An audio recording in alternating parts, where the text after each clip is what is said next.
Hello friends, welcome to my channel. ನಾನಿವತ್ತು ನಿಮಿಷಾ ಪ್ರಿಯಾ ಕೇಸ್ನ ನಿಮ್ಮ ಜೊತೆ ಡಿಸ್ಕಸ್ ಮಾಡ್ತೀನಿ. ಯಾರು ನಿಮಿಷಾ ಪ್ರಿಯಾ? ನಿಮಿಷಾ ಪ್ರಿಯಾ ವೃತ್ತಿಯಿಂದ ನರ್ಸ್, ನಮ್ಮ ಕೇರಳದವರು. ಬಟ್ ಈಗ ಅವರು ಕೇರಳದಲ್ಲಿಲ್ಲ. ಅವರು ಯಮನ್ ಅನ್ನೋ ದೇಶದಿಂದ ಅವರಿಗೆ ಆಫರ್ ಬರುತ್ತೆ. ಸೊ ಎರಡೂ ಕಡೆ ಸ್ಯಾಲ್ರಿನ ಕಂಪೇರ್ ಮಾಡಿದಾಗ ಅವ್ರಿಗೆ ಯಮನ್ ಸ್ಯಾಲ್ರಿನೇ ಜಾಸ್ತಿ ಇದೆ. ಸೊ ಲೈಫ್ನ ಒಂದು ಸ್ವಲ್ಪ ಸೆಟಲ್ ಮಾಡ್ಕೋಬೇಕು ಅನ್ನೋ ಆಸೆಯಿಂದ ಅವರ ಹಸ್ಬೆಂಡ್ ಜೊತೆ ಮತ್ತು ಮಗು ಜೊತೆ ಯಮನ್ಗೆ ಹೊರಡ್ತಾರೆ.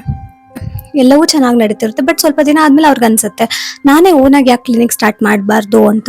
ಬಟ್ ಯಮನ್ ರೂಲ್ಸ್ ಪ್ರಕಾರ ಅಲ್ಲಿನ ಸಿಟಿಸನ್ ಅಷ್ಟೇ ಅಲ್ಲಿ ಏನಾದರೂ ಬಿಸ್ನೆಸ್ ಸ್ಟಾರ್ಟ್ ಮಾಡ್ಬೋದು. ಹೊರಗಿಂದ ಬಂದವ್ರು ಯಾರು ಸ್ಟಾರ್ಟ್ ಮಾಡೋ ಹಾಗಿರ್ಲಿಲ್ಲ.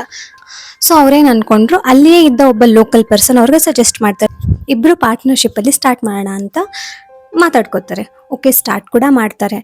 ಇಬ್ಬರಿಗೂ 50-50 ಇರುತ್ತೆ ಬರೋ ಲಾಭ ನಷ್ಟಗಳಲ್ಲೆಲ್ಲ.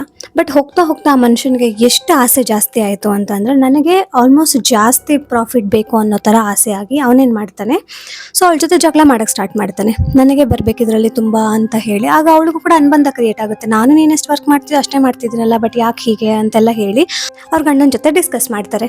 ಬಟ್ ಅವ್ರ ಗಂಡ ಆ ಟೈಮಲ್ಲಿ ಏನೋ ಕಾರಣಾಂತರಗಳಿಂದ ಅಲ್ಲಿಂದ ಇಂಡಿಯಾಗೆ ತೆರಳಿ ಬಂದಿರ್ತಾರೆ. ಸೊ ಅವ್ರ ಹಸ್ಬೆಂಡ್ ಏನು ಹೇಳ್ತಾರೆ ಅಂತಂದರೆ, ಓಕೆ ನೀನು ಬಂದ್ಬಿಡು ಇಂಡಿಯಾಗೆ, ಬೇಡ ಇದೆಲ್ಲ ನಮಗೆ ಅಂತ ಹೇಳ್ತಾರೆ.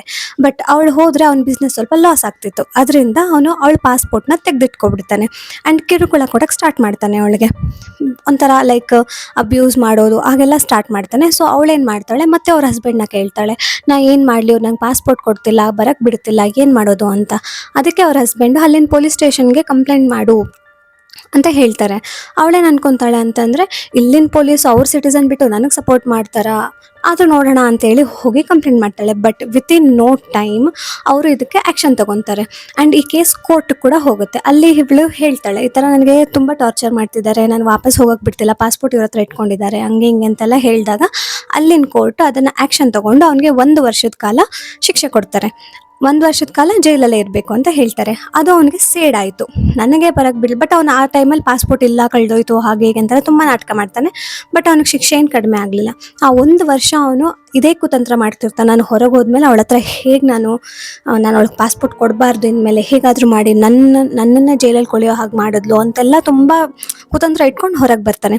ಹೊರಗೆ ಬರ್ತಿದ್ದ ಹಾಗೆ ಅವ್ನ ಹೆಲ್ತ್ ಹಾಳಾಗಿಬಿಡುತ್ತೆ. ಆ್ಯಂಡ್ ಕೋರ್ಟ್ ಏನು ಹೇಳುತ್ತೆ ಅಂತಂದರೆ, ನಿಮಿಷಾ ಪ್ರಿಯಾಗೆ ಹೇಳುತ್ತೆ, ನೀವೇ ಅವ್ರನ್ನ ಹುಷಾರಾಗಿ ನೋಡ್ಕೋಬೇಕು, ಲೈಕ್ ಅವನಿಗೆ ಬೇಕಾಗಿರೋ ಮೆಡಿಸಿನ್ಸ್, ಇಂಜೆಕ್ಷನ್ಸ್ ಎಲ್ಲ ನೀವೇ ಕೊಡಬೇಕು ಅಂತ ಹೇಳುತ್ತೆ. ಸೊ ಏನಾಗುತ್ತೆ ಅಂದರೆ, ಅಲ್ಲಿ ಇನ್ನೊಬ್ಬ ಲೋಕಲ್ ಫ್ರೆಂಡ್ ಇದ್ರು ಇವ್ರಿಗೆ. ಅವ್ರೇನು ಹೇಳ್ತಾರೆ, ಒಂದು ಕೆಲಸ ಮಾಡು, ಇವನಿಗೆ ಇಂಜೆಕ್ಷನ್ ಜೊತೆ ಸ್ವಲ್ಪ ಮತ್ತೆ ಬರೋ ಇಂಜೆಕ್ಷನ್ ಕೂಡ ಕೊಟ್ಬಿಡು, ಇವನು ಸ್ವಲ್ಪ ಹೊತ್ತು ಮಲಗಿಬಿಡ್ತಾನೆ, ಆಗ ನಾವು ಆರಾಮಾಗಿ ಪಾಸ್ಪೋರ್ಟ್ ಹುಡುಕೊಂಡು ನೀನು ಆ ಕಡೆ ಹೋಗ್ಬಿಟ್ಟು ನಾನು ಇಲ್ಲಿ ಹ್ಯಾಂಡಲ್ ಮಾಡ್ಕೊತೀನಿ ಅಂತ ಹೇಳ್ತಾನೆ. ಸೊ ಅವಳೇನು ಮಾಡ್ತಾಳೆ, ಅವ್ನು ಹೇಳ್ದಾಗೆ ಆಯಿತು, ಹೇಗಿದ್ರು ಕೂಡ ಇಂಡಿಯಾಗೆ ಬರ್ತೀನಲ್ಲ ಅನ್ನೋ ಆಸೆಯಲ್ಲಿ ಏನು ಮಾಡ್ತಾಳೆ, ಇಂಜೆಕ್ಷನ್ ಕೊಡ್ತಾಳೆ. ಬಟ್ ವಿಧಿವಶಾತ್ ಅವನು ಸಾವನ್ನಪ್ತಾನೆ. ಯಾಕೆ ಅಂತಂದರೆ, ಅವಳು ಕೊಟ್ಟಿದ್ದ ಡೋಸೇಜು, ಅವಳು ಕೊಟ್ಟಿದ್ದ ಮೆಡಿಸಿನ್ ಜೊತೆ ರಿಯಾಕ್ಟ್ ಆಗಿ ಓವರ್ ಡೋಸ್ ಆಗಿ ಅವನು ಸಾವನ್ನಪ್ತಾನೆ. ಅವಳಿಗೇನಾಗುತ್ತೆ, ಅವಳು ಮನ್ಸು ಮಾಡಿದರೆ ಅಲ್ಲೇ ಪಾಸ್ಪೋರ್ಟ್ ತೊಗೊಂಡು ಹೊರಟು ಬರ್ಬೋದಿತ್ತು ಇಂಡಿಯಾಗೆ. ಬಟ್ ಅವಳು ಹಾಗೆ ಮಾಡಲಿಲ್ಲ. ಅವಳೇನು ಮಾಡೋದು, ಅವಳೆಲ್ಲ ಗಿಲ್ಟ್ ಕಾಡುತ್ತೆ, ನಾನೊಂದು ಪ್ರಾಣ ತೆಗೆದೆ, ನನ್ನಿಂದ ಒಂದು ಪ್ರಾಣ ಹೋಯ್ತು ಅನ್ನೋ ಗಿಲ್ಟಲ್ಲಿ ಪೊಲೀಸ್ ಸ್ಟೇಷನ್ಗೆ ಹೋಗ್ತಾಳೆ. ಅಲ್ಲೆಲ್ಲ ಎಕ್ಸ್ಪ್ಲೇನ್ ಮಾಡ್ತಾಳೆ, ನಾನು ಏನೂ ಬೇಕು ಅಂತ ಮಾಡಿದ್ದಲ್ಲ, ಜಸ್ಟ್ ಪಾಸ್ಪೋರ್ಟ್ಗೋಸ್ಕರ ಮಾಡಿದೆ, ಬಟ್ ಹೀಗಾಯಿತು ಅಂತ. ಬಟ್ ಅಲ್ಲಿನ ಪೊಲೀಸ್ ಅವಳ ಮಾತು ಕೇಳೋಕ್ಕೆ ರೆಡಿ ಇರಲಿಲ್ಲ. ಅವಳನ್ನ ಸರೆಂಡರ್ಗೆ ತೊಗೊಬಿಡ್ತಾರೆ, ಗಿಲ್ಟಿ ಅಂತ ಪ್ರೂವ್ ಮಾಡಿಬಿಡ್ತಾರೆ. ಈ ಕೇಸು ಕೋರ್ಟ್ಗೆ ಹೋದಾಗ ಅಲ್ಲೂ ಕೂಡ ಅವಳು ತುಂಬ ಕೇಳ್ಕೊತಾಳೆ, ನಾನು ಬೇಕು ಅಂತ ಮಾಡಲಿಲ್ಲ, ಜಸ್ಟ್ ಪಾಸ್ಪೋರ್ಟ್ಗೋಸ್ಕರ ಮಾಡಿದೆ, ಅದು ಓವರ್ ಡೋಸ್ ಆಯಿತು, ಹಾಗೆ ಈಗೆಲ್ಲ ತುಂಬ ತನ್ನನ್ನು ತಾನು ರೈಟ್ ಪ್ರೂವ್ ಮಾಡ್ಕೊಳಕ್ಕೆ ಟ್ರೈ ಮಾಡ್ತಾಳೆ. ಬಟ್ ಅಲ್ಲಿನವ್ರು ಯಾರೂ ಮಾತು ಕೇಳೋದಿಲ್ಲ. ಜಸ್ಟ್ ಅಲ್ಲಿ ಇದ್ದಿದ್ದು ಒಂದೇ ಒಂದು, ಇವಾಗ ಅವಳನ್ನ ಸೇವ್ ಮಾಡಬೇಕು ಅಂತಂದರೆ ಒಂದೇ ಒಂದು ವೇ ಇತ್ತು, that is blood money. Blood money ಅಂದರೆ ಯಮನಲ್ಲಿ ಇದೊಂಥರ ರೂಲ್ಸ್ ಇದೆ. ಯಾವ ಥರ ಅಂತಂದರೆ, ಈಗ ಆ ವಿಕ್ಟಿಮ್ ಇದ್ದಾನೆ ಅಲ್ವಾ, ಸಾವನ್ನಪ್ಪಿದ, ಅವ್ರ ಫ್ಯಾಮ್ಲಿಯವ್ರು ಏನಾದರೂ ಕಂಪನ್ಸೇಷನ್ ಆಗಿ ಅವನ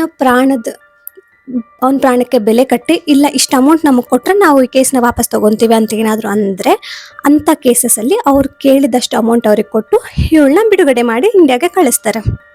ಬಟ್ ಪ್ರಾಬ್ಲಮ್ ಏನಂದರೆ, ಅವ್ರ ಫ್ಯಾಮ್ಲಿಯವರು ದುಡ್ಡು ಇಸ್ಕೊಳ್ಳೋದಕ್ಕೆ ಒಪ್ತಿಲ್ಲ, ನಮಗೆ ಪ್ರಾಣದ ಬದಲು ಪ್ರಾಣನೇ ಬೇಕು ಅಂತ ಹೇಳ್ತಿದ್ದಾರೆ, ಅವಳನ್ನ ಗಲ್ಲಿಗೇರಿಸಿ ಅಂತ ಕೇಳ್ತಿದ್ದಾರೆ. ಬಟ್ ನಮ್ಮ ಇಂಡಿಯಾ ಮತ್ತು ನಮ್ಮ ಇಂಡಿಯನ್ NGOs, ಅವ್ರ ಫ್ಯಾಮಿಲಿ, ಅವ್ರ ಫ್ರೆಂಡ್ಸ್, ಕೇರಳ ಗವರ್ಮೆಂಟ್ ಎಲ್ಲ ತುಂಬ ಟ್ರೈ ಮಾಡ್ತಿದೆ ಇದನ್ನು ಅವ್ರಿಗೆ ಎಕ್ಸ್ಪ್ಲೈನ್ ಮಾಡೋಕ್ಕೆ. ಬೇಕು ಅಂತ ಆಗಲಿಲ್ಲ, ಆಕ್ಸಿಡೆಂಟಲಿ ಆಗಿದೆ. ಬೇಕಂದರೆ ನಿಮ್ಗೆ ಎಷ್ಟು ಬೇಕೋ ಅಮೌಂಟ್ ಮಿಲಿಯನ್ಸಲ್ಲಿ ಅಮೌಂಟ್ ಪೇ ಮಾಡ್ತೀವಿ, ಅಲ್ಲ ನಮ್ಮ ಸಿಟಿಸನ್ನ ನಮಗೆ ಕಳಿಸ್ಕೊಡಿ ಅಂತ ನಮ್ಮ ಗೌರ್ಮೆಂಟ್ ಅವ್ರ ಹತ್ರ ಕೇಳ್ಕೊತಿದೆ. ಬಟ್ ಆ ಗೌರ್ಮೆಂಟು ನಾವು ಯಾರನ್ನೂ ಫೋರ್ಸ್ ಮಾಡೋಕ್ಕಾಗಲ್ಲ, ಅವ್ರ ಫ್ಯಾಮ್ಲಿ ಒಪ್ಕೊಂಡ್ರೆ ಮಾತ್ರ ಅಂತ ಹೇಳ್ತಿದ್ದಾರೆ. ಬಟ್ ಈ ಕೇಸ್ ಎಲ್ಲಿಗೆ ಬಂದು ನಿಲ್ಲುತ್ತೆ ಅಂತ ಗೊತ್ತಿಲ್ಲ. ಎಲ್ಲರಿಗೂ ಟೂ ಪರ್ಸ್ಪೆಕ್ಟಿವ್ಸ್ ಇದ್ದೇ ಇರುತ್ತೆ. ಒಂದು ವಿಕ್ಟಿಮ್ ಫ್ಯಾಮ್ಲಿ ಬಗ್ಗೆ ಯೋಚನೆ ಮಾಡ್ಬೋದು, ಒಂದು ನಿಮಿಷಾ ಪ್ರಿಯಾ ಬಗ್ಗೆ ಯೋಚನೆ ಮಾಡ್ಬೋದು. ಇಲ್ಲಿ ಯಾರನ್ನೂ ಜಡ್ಜ್ ಮಾಡೋಕ್ಕೆ ಆಗೋದಿಲ್ಲ. ನಿಮ್ಗೇನು ಅನಿಸುತ್ತೆ, ಯಾರು ಸರಿ ಇಲ್ಲಿ, ನಿಮಿಷಾ ಪ್ರಿಯಾ ಕರೆಕ್ಟ್ ಇದ್ದಾರಾ ಅಥವಾ ತೀರೋದಂಥ ವ್ಯಕ್ತಿಯವರ ಫ್ಯಾಮಿಲಿ ಮೆಂಬರ್ಸ್ ಕರೆಕ್ಟ್ ಇದ್ದಾರಾ ಅಂತ ಕಮೆಂಟಲ್ಲಿ ಹೇಳಿ ತಿಳಿಸಿ. ಆ್ಯಂಡ್ ಈ ಕೇಸ್ ಇವತ್ತಿಗೂ ಕೂಡ ಹೀಗೆ ನಡೀತಾ ಇದೆ. ಯಾವ ಮೂಮೆಂಟಲ್ಲಿ ಬೇಕಾದರೂ ಅವ್ರಿಗೆ ಗಲ್ಲಿಗೆ ಹೇರಿಸ್ಬೋದು, ಅಥವಾ ಯಾವ ಮೂಮೆಂಟಲ್ಲಿ ಬೇಕಾದರೂ ಅವ್ರ ಫ್ಯಾಮ್ಲಿಯವರು ಬ್ಲಡ್ ಮನಿನ ಆಕ್ಸೆಪ್ಟ್ ಮಾಡ್ಬೋದು. ಇದೆಲ್ಲ ಅವ್ರಿಗೆ ಬಿಟ್ಟಿದ್ದು. ಆ್ಯಂಡ್ ಕಾಲಕ್ರಮೇಣ ಏನಾಗುತ್ತೋ ಗೊತ್ತಿಲ್ಲ. ಸೊ ಇಂಥ ವೀಡಿಯೋಸ್ಗೋಸ್ಕರ ನನ್ನ ಫಾಲೋ ಮಾಡಿ, ಲೈಕ್ ಮಾಡಿ, ಸಬ್ಸ್ಕ್ರೈಬ್ ಮಾಡಿ. Bye friends.